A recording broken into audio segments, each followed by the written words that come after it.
Attention, sir office में entry कर रहे हैं। हम सभी की ओर से वेरी गुड मॉर्निंग सर। आपने जो वर्क हमें दिया था वो हमने कंप्लीट कर लिया है। Your means पांचवी report which is totally against from the East India Company. Very well. मुझे यह सुनकर बहुत अच्छा लगा। Okay, now it's time to ask questions about fifth report. Okay, बताओ। You tell me. पांचवी रिपोर्ट में कितने पेजेस हैं? सर ये पांचवी रिपोर्ट टोटल 1002 पेजेस की है। Okay, now you tell पांचवी रिपोर्ट किस बारे में है? सर ये पांचवी रिपोर्ट इंडिया में ईस्ट इंडिया कंपनी के रूल्स एंड एक्टिविटी के बारे में है। कौन कौन से प्रूफ इस रिपोर्ट में इंक्लूड किए गए हैं?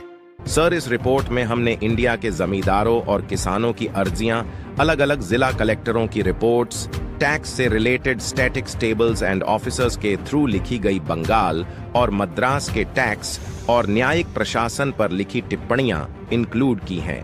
Very good, excellent. ओके, तो अब हम यानी प्रवर समिति इस पांचवी रिपोर्ट को ईस्ट इंडिया कंपनी के अगेंस्ट 1813 को ब्रिटिश पार्लियामेंट में पेश करेंगे।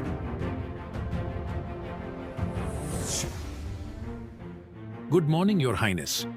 आज जैसा कि हम सभी जानते हैं, ये पार्लियामेंट मीटिंग आज इस ब्रिटिश पार्लियामेंट में इसलिए लगाई गई है कि मेरी ईस्ट इंडिया कंपनी इंडिया में आगे रूल करेगी या नहीं। इस बात पर मैं ओनली यही कहना चाहूंगा कि मेरी ईस्ट इंडिया कंपनी ने इंडिया में बहुत अच्छा रूल किया है, जिससे ब्रिटेन को भी काफी प्रॉफिट हुआ है, और इसलिए ही मैं यानी the owner of British east India company इस बात पर एग्री हूं कि मेरी ईस्ट इंडिया कंपनी से इंडिया के साथ व्यापार करने का एकमात्र अधिकार नहीं छीना जाए, एंड दैट्स इट।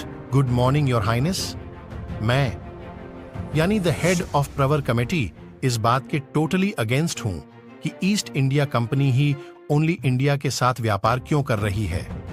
जबकि बंगाल पर जीत पूरे ब्रिटेन ने हासिल की थी, तो इंडिया के साथ व्यापार करने का राइट भी पूरे ब्रिटेन की कंपनियों को मिलना चाहिए ना।